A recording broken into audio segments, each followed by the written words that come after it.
لساني يفقهوا قولي سبحانك لا علم لنا إلا ما علمتنا إنك أنت العليم الحكيم ولا حول ولا قوة إلا بالله العلي العظيم نوينا تعلم وتعليم والتذكر والتذكير والنفع والانتفاع والإفادة والاستفادة والحث على التمسك بكتاب الله وسنة رسوله صلى الله عليه وسلم والدعاء إلى الهدى وابتغاء مرضات الله وقربه وثوابه آمين اللهم آمين.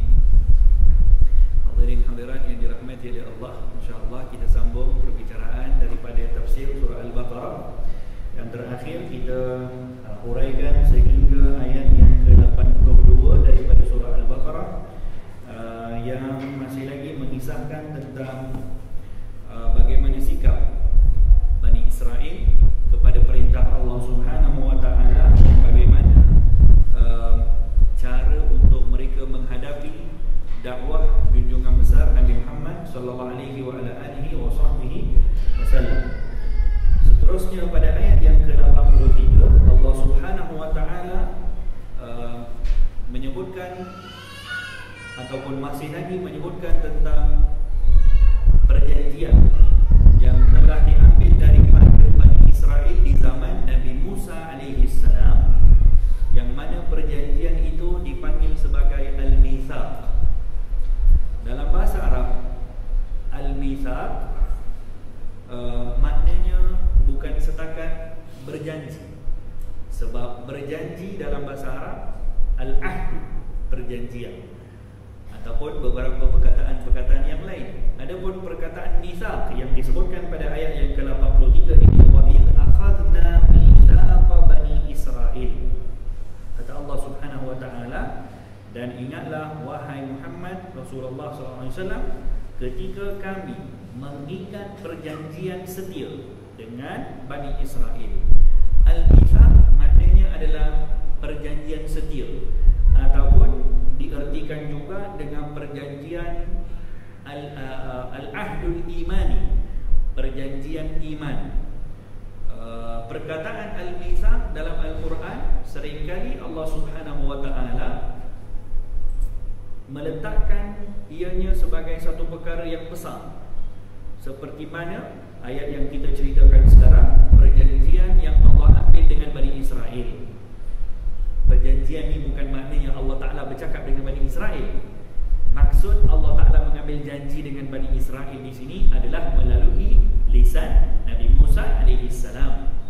Begitu juga perkataan Al-Mitsaq dalam Al-Quran pada ayat yang lain juga menceritakan perjanjian yang hebat, yang luar biasa, ataupun perjanjian-perjanjian yang bentuknya adalah mengikat dengan perkara-perkara iman, seperti mana perjanjian yang disebutkan antara manusia dengan Allah di alam ruh dulu.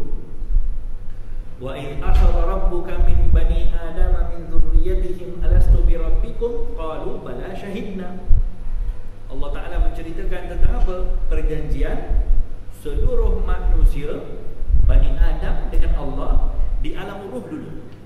Ini alam ruh maksudnya ialah sebelum lagi Allah Ta'ala menjadikan Nabi Adam, ketika manusia semuanya masih lagi dalam alam ruh. Kita semualah, tapi kita tak ingat apa yang berlaku dulu. Di alam ruh dulu Allah Ta'ala pernah mengambil janji dengan seluruh Bani Adam. Perjanjiannya apa? Alastu bi rabbikum, kata Allah, bukankah aku ini Tuhan kepada kamu semua? Allah cakap dengan siapa? Dengan seluruh manusia. Qalu bala syahidna. Ketika itu manusia semuanya menjawab, Bani Adam semuanya menjawab, bala syahidna. Bahkan kami mengiyakan dan kami bernaik saksi kalau engkau adalah Tuhan kepada kami, wahai Allah.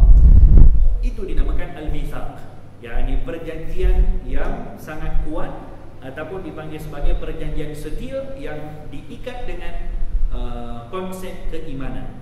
Lalu di dalam ayat ini Allah Subhanahu wa taala menyebutkan, wa id akhadna mitsaqa bani Israila la ta'buduna illallah wa bil walidaini ihsana wa dzil qurba wal yatama wal masakin wa qulu lin nasi husna wa aqimus shalah wa atuz zakata thumma tawallaytum illa qalilan minkum wa antum mu'ridun.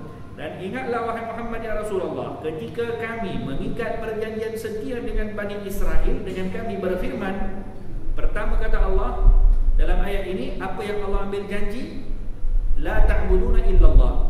Wahai Bani Israel, janganlah kamu menyembah melainkan Allah.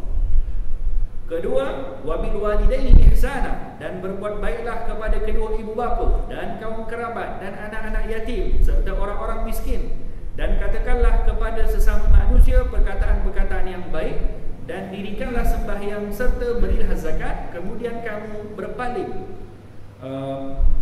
summa tawallaitum illa qalilan minkum wa antum mu'ridun, kemudian kamu berpaling membelakangkan perjanjian setia kamu itu kecuali sebahagian kecil dari kamu, dan sememangnya kamu, yakni Bani Israel, adalah orang-orang yang tidak menghiraukan perjanjian setia. Kita sebutkan tadi tentang al-mitsaq, yakni perjanjian setia yang mengikat dengan perkara iman ataupun mengikat dengan konsep iman seseorang dengan Allah Subhanahu wa taala. Maka di dalam ayat ini Allah Ta'ala mengambil janji setia dengan Bani Israel terhadap beberapa perkara. Semua perkara ini adalah perkara-perkara yang penting, perkara-perkara yang ada kedudukan yang tinggi di sisi Allah Subhanahu wa taala. Sebab itu ayat ini dimulakan dengan Allah mengambil janji. Allah tak kata pun Allah suruh.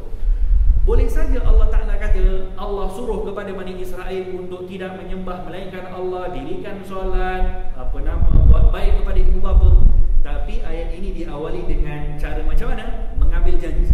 Yang mengambil janji itu menunjukkan perkara-perkara yang akan disebutkan adalah perkara-perkara yang berada pada kedudukan yang tinggi di sisi Allah Subhanahu wa ta'ala. Lalu di dalam ayat yang ke-83 ini ada beberapa perjanjian, ada beberapa perkara yang disebutkan oleh Allah untuk Bani Israel taat kepada Allah ataupun ikut kepada perjanjian tersebut. Pertama adalah tidak menyembah melainkan Allah.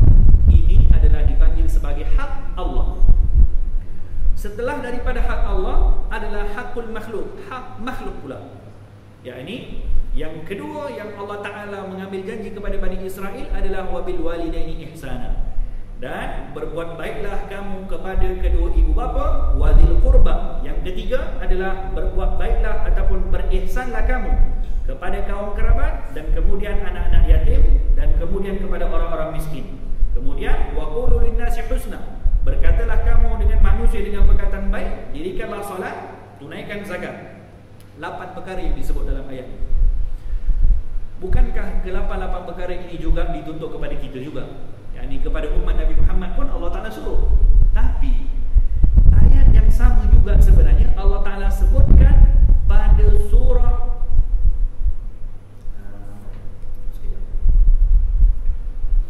Surah An-Nisa ayat 36. Surah An-Nisa ayat 36. Siapa yang ada mushaf boleh buka. Surah An-Nisa ayat 36 disebutkan perkara yang sama, tapi bezanya dalam Al-Baqarah ayat ke-83 Allah Ta'ala menyuruh kepada Bani Israel. Dalam surah An-Nisa ayat ke-36 Allah Ta'ala menyuruh kepada umat Nabi Muhammad sallallahu alaihi wasallam, yakni kepada kita. Perintah yang sama, tinggal lagi pada ayat yang surah An-Nisa tadi ada beberapa perkara tambahan lain. Tapi yang nak di-highlightkan di sini, cuba kita lihat di antara kedua-dua perbezaan suruhan Allah. Bila mana Allah Ta'ala nak menyuruh 8 perkara tadi kepada Bani Israel, Allah Ta'ala dahului dengan ucapan kami telah wa in akhadallahu mitsaq, telah berbuat janji dengan mengambil janji dengan Bani Israel. Bila mana Allah Ta'ala nak menyuruh kepada kita umat Nabi Muhammad SAW, Allah Ta'ala tidak sebut pun dengan kami mengambil janji, tapi terus wa'budullaha wa la tusyriku bihi syai'an wa bil walidaini ihsanan wa dzil qurba wal yatama wal masakin. Terus tak disebut pun kami mengambil janji dengan umat Nabi Muhammad, tak sebut pun. Sebab apa? Nak bagi tahu dalam perintah Allah ini juga menunjukkan bagaimana perbezaan satu-satu suruhan. Bila mana suruhan itu ditujukan kepada umat Nabi Muhammad SAW yang kita, dan suruhan sama bila mana disuruh kepada umat yang lain.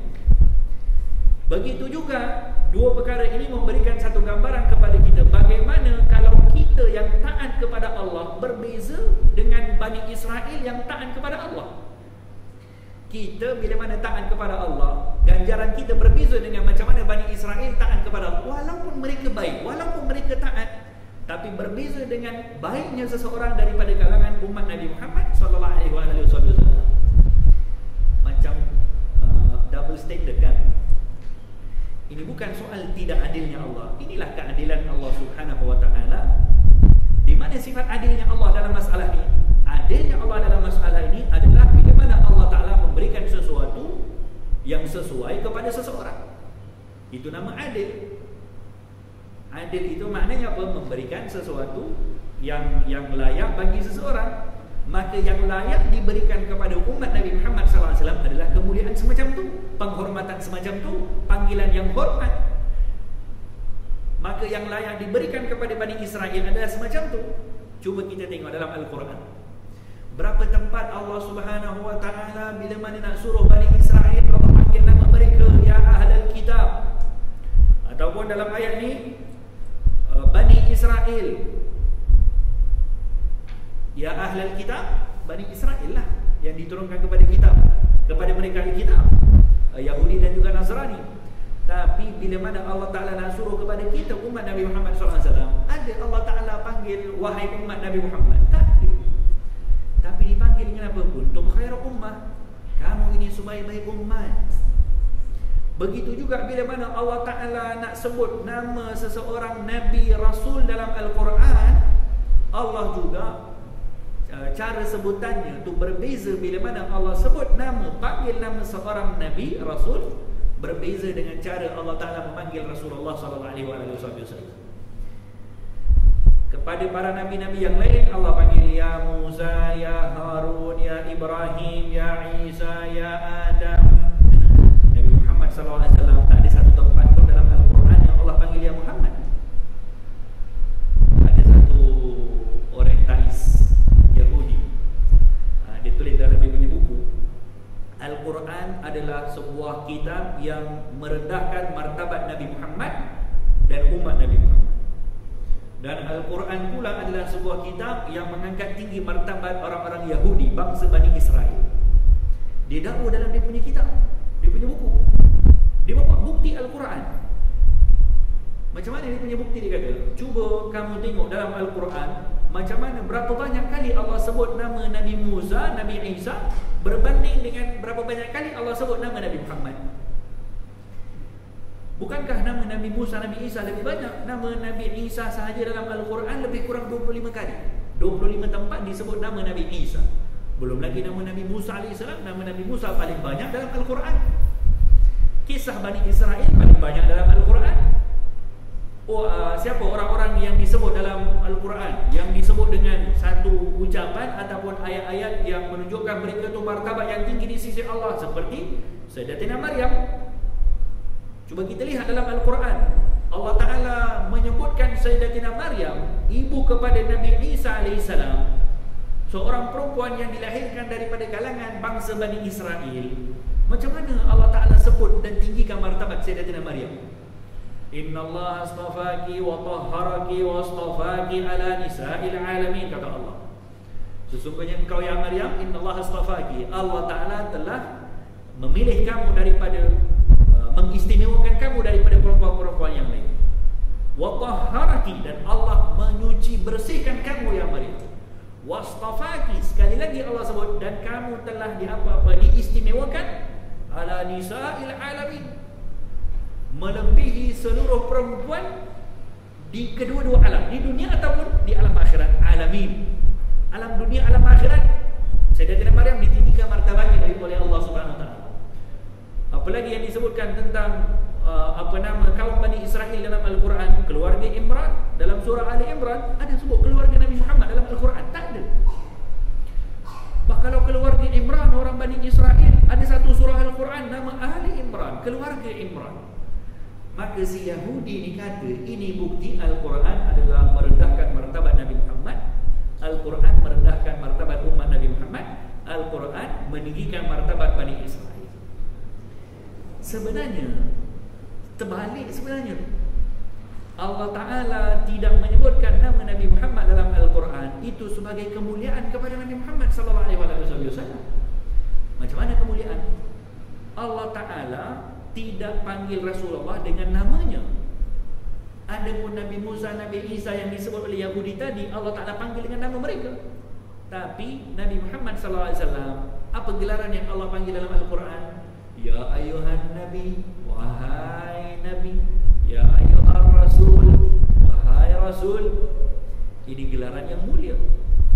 Maka Allah Ta'ala tidak menyebut nama Muhammad di dalam Al-Quran. Itu sebagai bukti bagaimana Allah Ta'ala pun segan untuk panggil Muhammad dengan gelaran Muhammad. Jadi jangan kita panggil Rasulullah dengan Muhammad. Allah pun tak panggil Rasulullah dengan Muhammad. Jibril tak pernah panggil Rasulullah dengan Muhammad kecuali ya Rasulullah.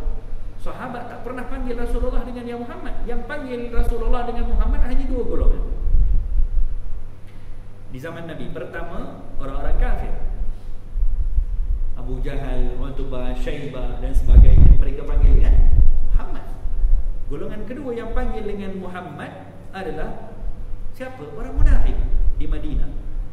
Orang munafik mereka tak panggil ya Rasulullah, sebab dalam hati mereka tak ada Rasulullah. Dalam hati mereka kufur kepada Rasulullah. Yang mereka panggil Muhammad, Muhammad, Muhammad. Zaman kita juga sekarang, orang bila mana sebut Nabi Muhammad, sebut Muhammad. Kalau panggil Perdana Menteri dengan dia punya nama pun entah kena tangkap atau macam mana. Kalau panggil nama Sultan tak sebut dia punya gelaran sepenuhnya, kalau khutbah Jumaat macam mana dia kan? Kena panggil imam pergi headquarters. Ini nama, bukan Sultan, ini yang apa nama, Duli Yang Maha Mulia. Bukan lagi Duli Yang Maha Mulia ni, Duli Yang Maha Mulia Seri Paduka Baginda yang di-Pertuan Agung kepada sekalian alam. Bukan kepada negeri, bukan kepada negara, sekalian alam. Junjungan Nabi Muhammad sallallahu alaihi wasallam. Maka perkataan Muhammad itu adalah tidak disebut di dalam Al-Quran kecuali beberapa tempat. Itu sebagai bukti Allah Ta'ala tidak mahu untuk panggil dengan gelaran yang Muhammad kecuali dengan gelaran-gelaran yang mulia. Maka di dalam ayat ini Allah Subhanahu wa Ta'ala menyuruh kepada Bani Israel dengan satu suruhan yang keras, dengan diawali dengan diambil janji. Adapun kepada kita Allah Ta'ala tak sebut pun, macam surah An-Nisa ayat 36 tadi tidak diawali pun dengan kami telah mengambil janji dengan umat Nabi Muhammad. Tak, hanya disebut dan janganlah sembahlah Allah, janganlah syirik dan sebagainya. Kemudian apa yang boleh kita ambil daripada ayat ini ialah setelah mana Allah Subhanahu wa Ta'ala menyebutkan di dalam ayat ini hak yang pertama sekali yang perlu diambil kira, yang Allah Ta'ala mengambil janji kepada Bani Israel pertama sekali, hak Allah, iaitu jangan menyembah kecuali kepada Allah Subhanahu wa Ta'ala. Kemudian yang kedua sudah berpindah kepada hak makhluk, yakni yang kedua, ketiga, keempat, kelima sampai ke 8 perkara yang disebut dalam ayat ini. Yang kedua sampai ke 8 semuanya hak makhluk. Hak Allah satu, jangan menyembah kecuali Allah Subhanahu wa Ta'ala. Cuba kita lihat di dalam ayat ini dan juga ayat surah An-Nisa tadi. Setelah Allah Ta'ala menyebut di dalam kedua-dua ayat ini jangan kamu menyembah kecuali Allah, perkara kedua yang Allah sebut setelah menyebut perkara yang paling utama ini ialah di dalam kedua-dua ayat ini Allah Ta'ala menyebutkan tentang satu suruhan yang sangat besar di sisi Allah, iaitu berbuat baik kepada kedua ibu bapa. Solat kat belakang, aqimus solah wa atuz zakah, yang keberapa? Yang terakhir, yang ketujuh, ke-8. Yang kedua disebut oleh Allah setelah mana suruhan iman yang paling atas, jangan kamu menyembah kecuali Allah, perkara rukun iman yang paling atas. Yang kedua Allah Ta'ala sebut dalam kedua-dua ayat, sama ada perintah kepada Bani Israel ataupun perintah kepada umat Nabi Muhammad. Wa bil walidaini ihsana, dan berbuat baiklah kamu kepada kedua ibu bapa. Ini menunjukkan di dalam hak makhluk yang paling utama adalah berbuat baik kepada ibu bapa sebelum lagi berbuat baik kepada orang lain. Dalam hak makhluk paling atas berbuat baik kepada kedua ibu bapa. Jadi mana hak kepada Rasul? Hak kepada Rasul itu termasuk dalam hak Allah Subhanahu wa Ta'ala. yakni alla ta'budu illallah, janganlah kamu menyembah kecuali Allah, itu termasuk menyembah Allah, beriman kepada Rasul, termasuk dalam perkara tersebut. Setelah daripada perkara tersebut, yang perkara utama sekali yang perlu diambil kira oleh umat adalah berbuat baik kepada kedua ibu bapa. Bahkan dalam Al-Quran, bukan sahaja satu tempat, bahkan beberapa tempat di dalam Al-Quran Allah Ta'ala meletakkan suruhan untuk berbuat baik kepada ibu bapa, diletakkan dengan satu suruhan yang paling besar daripada rukun iman, macam ayat tadi. Begitu juga dalam ayat yang lain Allah Ta'ala sebutkan, anishkurli waliwalidayka, hendaklah kamu bersyukur kepada aku. Bersyukur kepada aku dikata Allah, kemudian waliwalidayka, bersyukurlah juga kamu kepada kedua ibu bapa kamu. Diikat juga bersyukur dengan ibu bapa setelah bersyukur kepada Allah Subhanahu wa Ta'ala. Ini menunjukkan kepada kita, hadirin hadirat yang dirahmati oleh Allah, berbuat baik kepada ibu bapa ini adalah satu tuntutan yang paling, antara perkara yang paling besar di dalam urusan agama kita. Al-ihsan, apa kita faham dengan perkataan al-ihsan? Berbuat baik. Sebenarnya terjemahan berbuat baik itu belum cukup tepat sebenarnya. Kerana al-ihsan dia tidak ada terjemahan yang paling tepat dalam bahasa Melayu. Ihsan maknanya berbuat lebih daripada yang patut, berbuat baik lebih daripada yang wajib. Itu ihsan. Yani kalau dalam urusan untuk berbuat baik kepada ibu bapa, Allah Ta'ala sebenarnya bukan suruh berbuat baik, tapi yang disuruh adalah berihsan kepada ibu bapa. Apa maksud ihsan? Berbuat baik lebih daripada yang patut.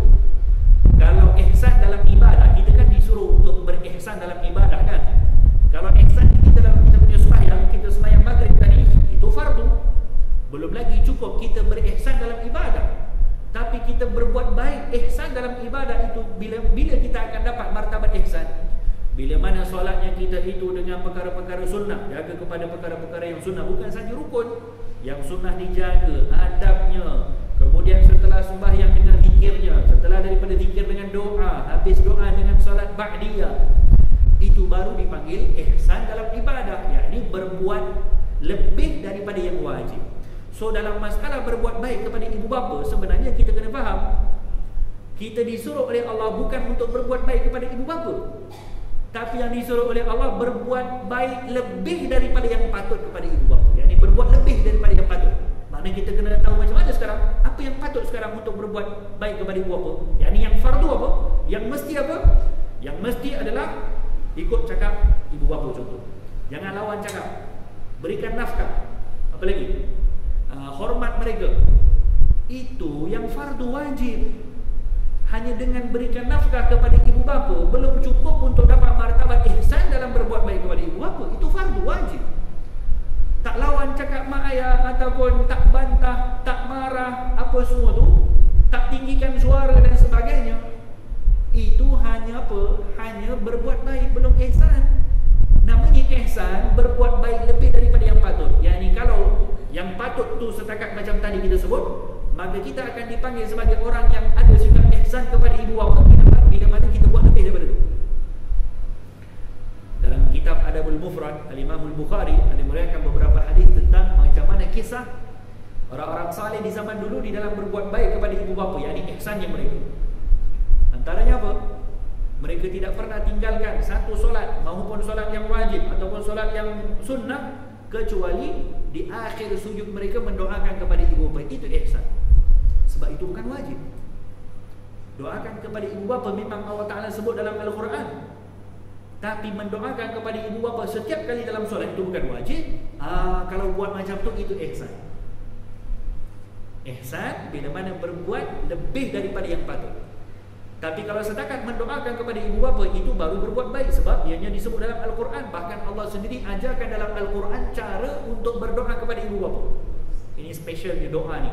Doa untuk kita nak doa kepada ibu bapa, Allah sendiri ajarkan dalam Al-Quran.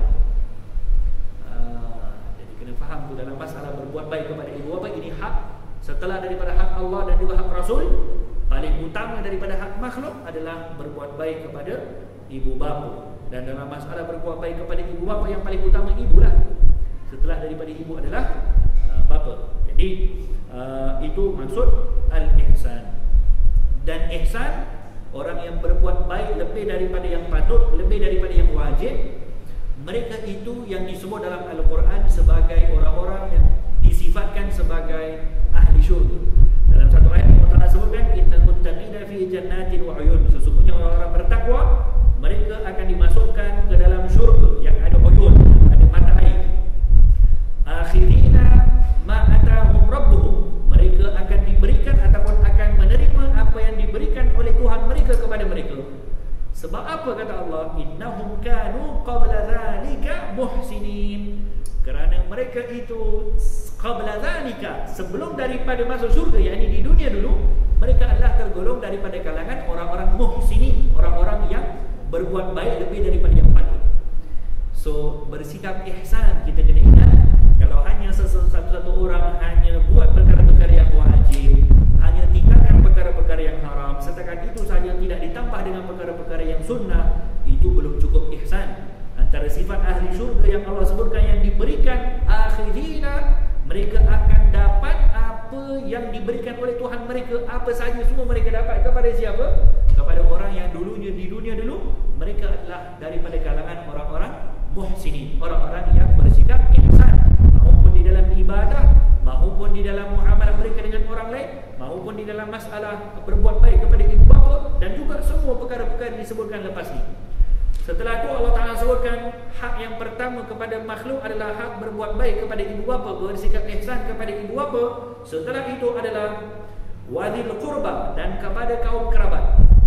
Kepada kaum kerabat disebutkan tempat yang kedua untuk seseorang berbuat baik setelah daripada dia berbuat baik ataupun bersikap ihsan kepada ibu bapa adalah kepada kaum kerabat. Selepas tu wal yatama wal masakin. Selepas tu barulah orang-orang yatim, barulah al masakin. Wadil qurba, kaum kerabat. Kaum kerabat ini mereka untuk kita jaga hubungan baik dengan kaum kerabat, saudara mara kita, sebenarnya hak kita kepada mereka ada dua hak. Pertama, hak mereka sebagai orang muslim, yang kedua hak mereka sebagai kaum kerabat. Begitu juga nanti di akhir ayat ini Allah Ta'ala menyebutkan tentang dirikanlah salat dan tunaikan zakat. Kata Imam Sya'rawi, kenapa Allah Ta'ala ikat dirikanlah salat dan tunaikan zakat selepas daripada sebut wadil qurba wal yatama wal masakin, kaum ibu bapa, kaum kerabat, orang anak yatim, orang-orang miskin, dirikanlah salat, tunaikan zakat. Di sana sebenarnya Allah Ta'ala nak tunjukkan kepada kita siapa orang yang lebih berhak untuk menerima zakat tadi. Yang paling utama untuk menerima zakat, kalau ada daripada kalangan kaum kerabat yang fakir. Ini apa yang disebutkan pengajaran daripada ayat ini oleh Imam Asy-Sya'rawi dalam tafsirnya. Kenapa Allah Ta'ala ikat tuntutan untuk keluarkan zakat dengan kaum kerabat tadi dalam satu ayat berbuat baik tadi? Menunjukkan yang paling utama untuk diberikan zakat sebelum daripada orang yatim yang miskin, sebelum daripada para fuqara, sebelum daripada fulan-fulan asnaf yang lain, kalau ada daripada kaum kerabat yang miskin, yang fakir, mereka paling utama. Selepas tu barulah orang-orang lain. So itu beberapa perkara yang disebutkan. Kemudian kita juga faham maksud yatim. Setelah daripada berbuat baik kepada, bersikap ihsan kepada kaum kerabat, kemudian yang kedua Allah Ta'ala hak yang seterusnya dalam berbuat baik, bersikap ihsan adalah kepada orang-orang yatim. Apa maksud yatim? Ni ramai anak-anak yatim ni dalam surau masjid kita ni. Yatim ini ada dua makna. Pertama, makna dari segi bahasa, makna dari segi istilah. Kalau makna dari segi bahasa, orang yang tak ada ayah, sesiapa pun. Tapi kalau makna di sisi syarak, yang disebutkan ataupun maksud kepada yatim di sini adalah siapa? As-sighar alladzina la kasiba lahum minal aba. As-sighar, kanak-kanak, yakni budak-budak kecil. Yang apa? Syaratnya mereka tidak tidak ada bapa ataupun kematian bapa, ataupun budak-budak kecil yang telah terputus nafkah yang perlu diberikan oleh bapa mereka. Itu maksud yatim di sisi syarak yang melayakkan mereka duduk dalam kategori untuk mendapatkan zakat dan juga sebagainya. Tapi kalau setakat yatim saja, mereka memang ada keistimewaan yang lain lah, hak yang lain. Tapi kalau yatim yang duduk di dalam masalah untuk keluarkan sedekah dan juga sebagainya, itu mestilah yatim yang tadi ni. Jadi yatim adalah as-sighar, yakni budak-budak yang telah kehilangan ataupun kematian bapa mereka, itu dipanggil sebagai yatim. Ada satu perkara menarik yang disebutkan oleh Imam Sya'rawi dalam tafsirnya. Kata beliau, sebenarnya yatim itu, anak yatim ini bukan hanya kepada manusia, binatang pun ada juga. Tapi beza dengan manusia. Kalau anak yatim daripada manusia, bila mana kanak-kanak ataupun budak-budak yang belum sampai kepada tahap usia untuk mereka support dia punya diri sendiri, budak-budak lah, budak-budak yang tidak ada ibu bapa atau tidak ada bapa, itu dipanggil yatim. Tapi kata Imam Syarawi, al-yatim minal haiwan. Ini hebat ni. Yatim daripada kalangan haiwan pula siapa? Yatim daripada kalangan haiwan adalah yang tidak ada ibunya. Bukan yang tak ada bapa, yang tak ada ibu. Beza dengan manusia. Subhanallah. Sebab apa kan? Manusia, kalau ayah dia punya fungsinya seorang bapa untuk mencari nafkah, memberikan perlindungan, memberikan tempat tinggal, memberikan tarbiyah, pendidikan dan sebagainya kan, itu fungsi seorang ayah. Juga ibu berkongsi lah, tapi yang paling dipertanggungjawabkan di sisi Allah bapa. Tak masalah tadi. Tapi kalau binatang terbalik, binatang yang carikan makan, bagi perlindungan, ajarkan untuk apa-apa yang perlu diajarkan, semuanya adalah tugas ibu dia. Ini hebat ni, subhanallah. Jadi kata Imam Syarawi, haiwan pun ada juga anak yatim. Ingat, ayam pun ada ayam yatim, bukan ayam dara je. Ayam dara tu satu hal, entah betul ayam dara atau tidak, Allah alam. Kemana diukur agaknya. Juga ada ayam yatim. Kemana ayam yatim? Ayam yatim yang telah kehilangan ibunya ataupun telah kematian ibunya walaupun bapaknya ada. Sebab kebiasaan kalau haiwan, dia tak kenal dia punya bapa. Yang dia tahu dia punya ibu. Bapak dia selesai kerja, dia balik lah. Tapi kalau ibunya tidak, sampai dilahirkan ataupun sampai bertelur, sampai membesar, semuanya dengan ibu kepada haiwan tadi. Jadi ibu atau bapa di kalangan haiwan ini bukan ma'ruf, kata Imam Syarawi, tidak dikenali.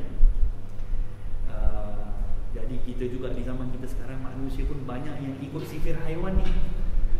Macam mana? Tadi kata Imam Syarawi, haiwan ni dikira anak yatim bila tak ada ibu. Sebab apa? Sebab ibu yang buat segala-gala dan bapa tidak dikenali oleh haiwan. Zaman kita sekarang juga banyak macam tu. Bapaknya tak ada, tak tahu siapa anaknya. Okay, itu yang perlu kita tangani bersama lah. Kemudian ada satu lagi perkara yang boleh kita kongsikan dalam ayat wal yatama ini, anak yatim. Ada satu syair, seorang penyair Arab, Asy-Syauqi mengatakan, laisal yatim man intaha abawahu min hammil hayati wa khallafahu dhalila.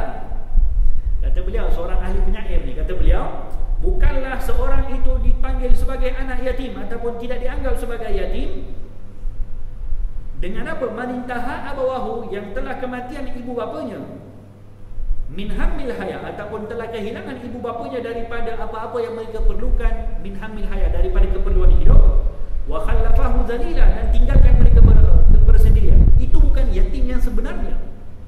Ini syair, ini bahasa syair ni.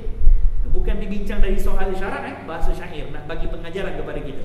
Tapi kata beliau, innal yatim, sesungguhnya yatim, huwallazi talaqa lahu, adalah anak-anak yang mereka berjumpa dengan umman takhalla.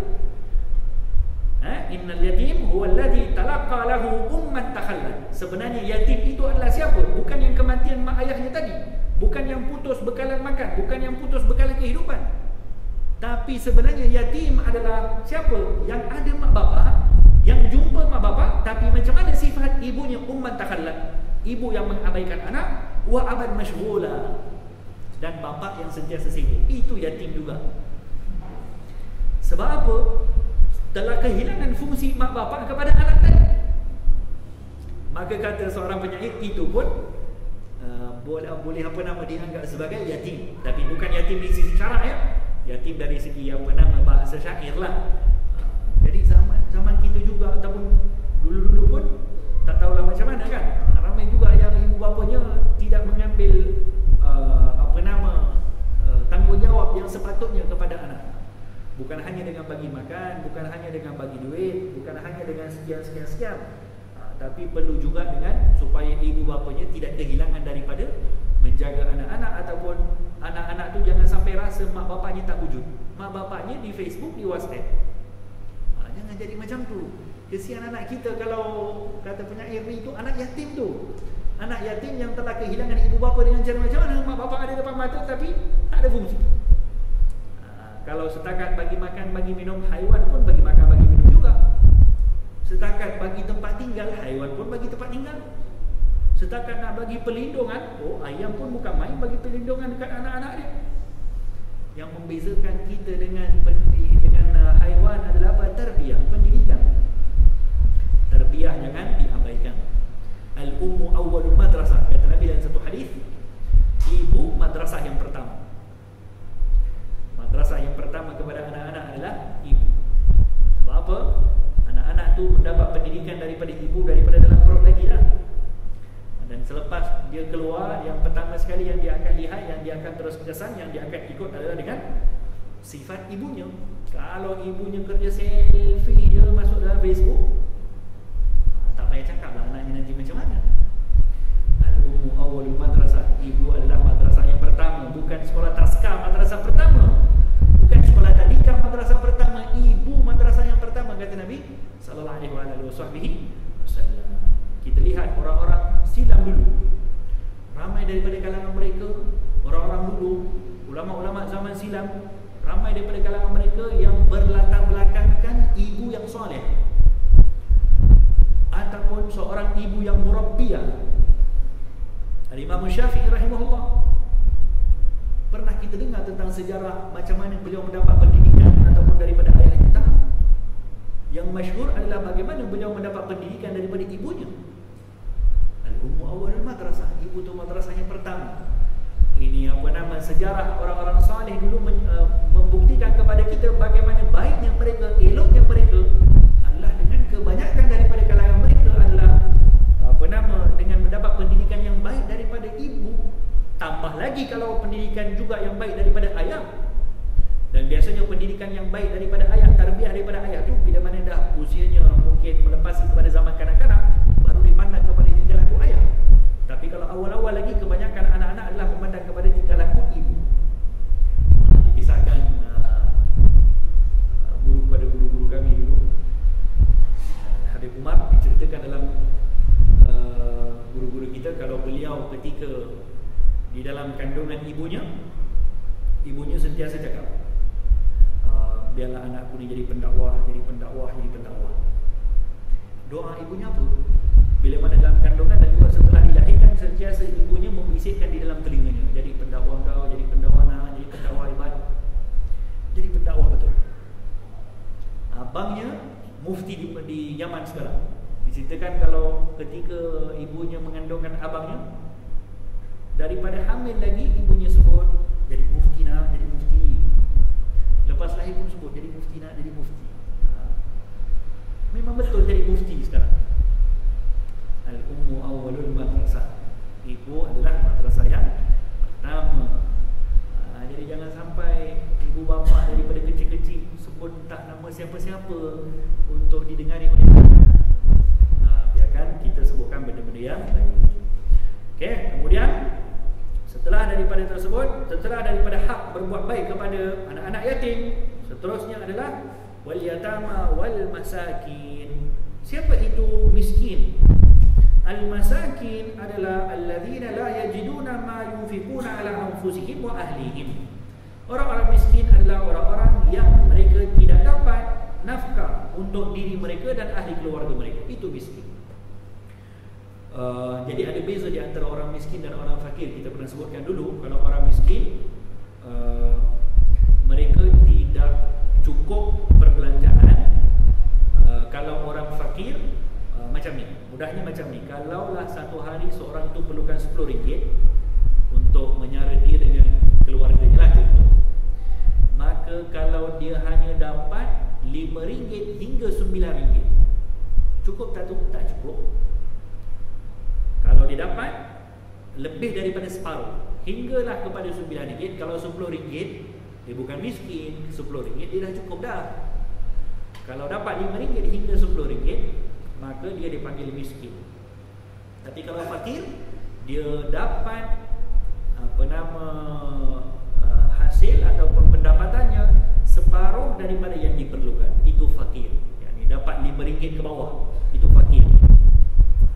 Itu ukuran antara fakir dan juga miskin. Dalam Al-Quran, Allah Subhanahu wa ta'ala pernah menyebutkan tentang beberapa tempat dalam Al-Quran tentang miskin. Antaranya dalam surah Al-Kahfi Allah sebutkan, "Ammas safinatu fakanat limasakin ya'maluna fil bahr." Ammas safinah, adapun safinah, kapal. Ini cerita apa ni? Cerita antara Nabi Musa dan juga Nabi Khidir kan? Dalam surah Al-Kahfi. Disuruh kepada Nabi Khidir suruh kepada Nabi Musa untuk apa? Hancurkan kapal. Macam tu kan? Kemudian disifatkan kapal laut itu siapa punya? Wa ammas safina, adapun kapal laut itu fakanat limasakin, adalah milik orang-orang miskin yang ya'maluna fil bahr, yang mereka kerja di laut sebagai tangkap ikan. Jadi kata Imam Sya'rawi, sebelum turun ayat Al-Kahfi ini, miskin ditakrifkan dengan orang yang tidak ada pendapatan dan tidak miliki apa-apa. Sebelum turun ayat ini. Setelah turun ayat ini, miskin juga termasuk orang yang memiliki harta tapi tak cukup untuk keperluan hidup. Sebab ayat ini mengatakan apa? Adapun orang-orang kapal itu adalah milik orang miskin. Maknanya orang miskin ada kapal. Bukan kapal terbang ya. Kalau ada kapal terbang dia bukan miskin dah. Ada kapal laut pun bukan miskin juga. Tapi maksudnya di sini nelayan lah. Maknanya orang miskin mungkin boleh juga termasuk daripada kalangan orang-orang yang dikategorikan sebagai masakin. Mungkin juga mereka ada kereta, mungkin juga mereka ada rumah, mungkin juga mereka ada isteri 4 contohlah. Ada harta, ada apa tapi miskin. Mungkin boleh jadi. Jadi miskin sebelum turun ayat tadi itu ditakrifkan dengan orang yang tak miliki apa-apa harta. Itu miskin. Tapi setelah turun ayat Al-Kahfi tadi, miskin ditakrifkan juga kepada siapa? Orang yang walaupun ada harta tapi dia tak cukup dengan untuk menyara dia punya hidup. Kemudian kita berikanlah doa sekejap untuk azan, nanti kita sambung dalam 5 minit insya-Allah. Seterusnya Allah Subhanahu wa taala menyebutkan wa qulu lin-nasi husna, dan hendaklah kamu bercakap kepada manusia dengan kata-kata yang baik. Bercakap sesama manusia dengan perkataan yang baik adalah bahagian daripada sifat eloknya Islam yang ada dalam diri seseorang. Bercakap dengan orang dengan cara baik. Bukan hanya ia disuruh kepada Bani Israel saja, disuruh juga kepada kita. Bahkan dalam satu hadis baginda Nabi menyebutkan di antara tanda eloknya Islam yang ada kepada seseorang adalah bila mana dia bercakap dengan perkataan yang baik. Dan antara perkara yang bahagian daripada tanda seseorang itu adalah mukmin adalah juga bila mana dia tinggalkan apa yang tak patut daripada dia cakap. Jangan kita jadi orang yang nak cakap apa benda semua nak cakap. Tinggalkan min husni islamil mar'i tarkuhu ma la ya'ni. Daripada eloknya Islam yang ada kepada seseorang. Islam tu elok dah, tapi orang Islam belum tentu elok. Sebab tu Nabi kata min husni islamil mar'i. Di antara tanda eloknya Islam yang ada dalam diri seseorang, yakni eloknya Islam yang diamalkan oleh seseorang, tarkuhu ma la ya'ni, dia tinggalkan apa yang dia tak patut. Kena tinggalkan apa yang tak berkaitan dengan kita. Jangan cakap semua benda yang rasa sedap untuk cakap. Jangan tulis semua benda yang rasa sedap untuk tulis. Ada perkara-perkara yang tertentu yang kita perlu berikan kepada ahlinya di dalam bercakap. Itu kita punya tanda sempurna iman. Jadi kita juga disuruh oleh Allah dalam Al-Quran untuk bercakap dengan manusia dengan kata-kata yang baik. Bahkan bukan hanya kepada kita je tau, kepada orang yang lebih jahat daripada kita pun Allah suruh macam tu juga. Siapa orang yang lebih jahat daripada kita? Kepada orang yang lebih jahat daripada kita pun disuruh oleh Allah untuk bercakap dengan orang yang jahat tadi tu. Kepada Nabi Musa dan juga Nabi Harun untuk bercakap dengan cara baik. Kepada siapa Allah Ta'ala suruh? Kepada Nabi Musa dan Nabi Harun. Allah Ta'ala sebut kepada Nabi Musa dan Nabi Harun, pergilah kamu berdua, pergilah kamu kepada Fir'aun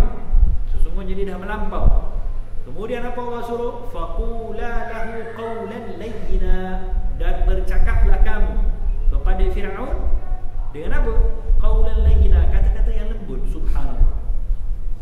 Kepada Fir'aun ni, orang yang mengaku diri sebagai Tuhan, yang dimusnahkan oleh Allah Subhanahu wa taala, namanya dilaknat dalam Al-Quran.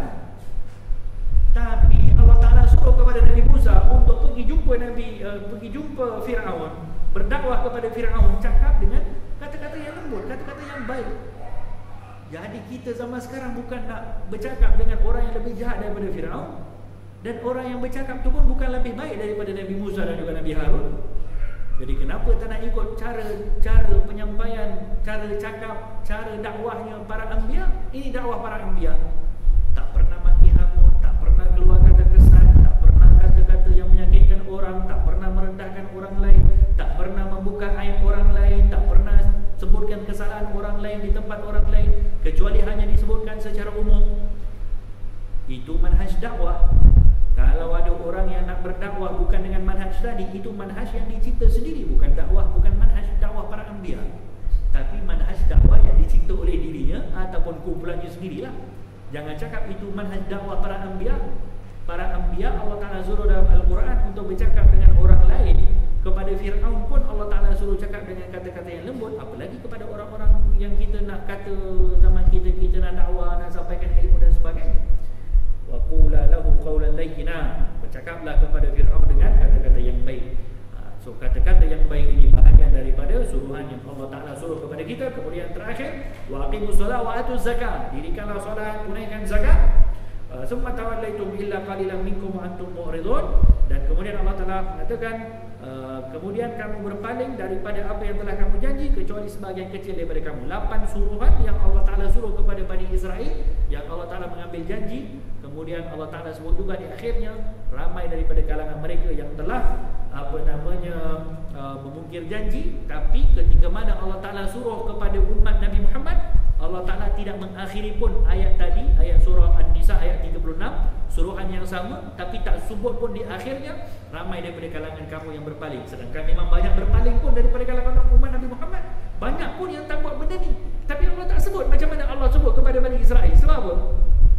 Bukan sebab Allah tak tahu, tapi sebab untuk memuliakan martabat Nabi Muhammad dan juga umatnya, dengan tidak merendahkan kepada umatnya dengan menyebutkan di dalam Al-Quran. Alhamdulillah, taufiq wal hidayah. Allahumma inna na'udzubika min ilmin la yanfa' wa na'udzubika min qalbin la yakhsha wa na'udzubika min du'a'in la yustajab wa na'udzubika min amalin la yuqbal bi rahmatika ya arhamar rahimin. Rabbana atina fid dunya hasanah wa fil akhirati hasanah wa qina adzabannar. Sallallahu alaihi wasallam ala khairi khalqi sayyidina Muhammadin wa ala alihi wasallam. Alhamdulillah rabbil alamin. Ni mohon maaf, ni kita punya cara lah untuk pengajian tafsir ni, satu ayat satu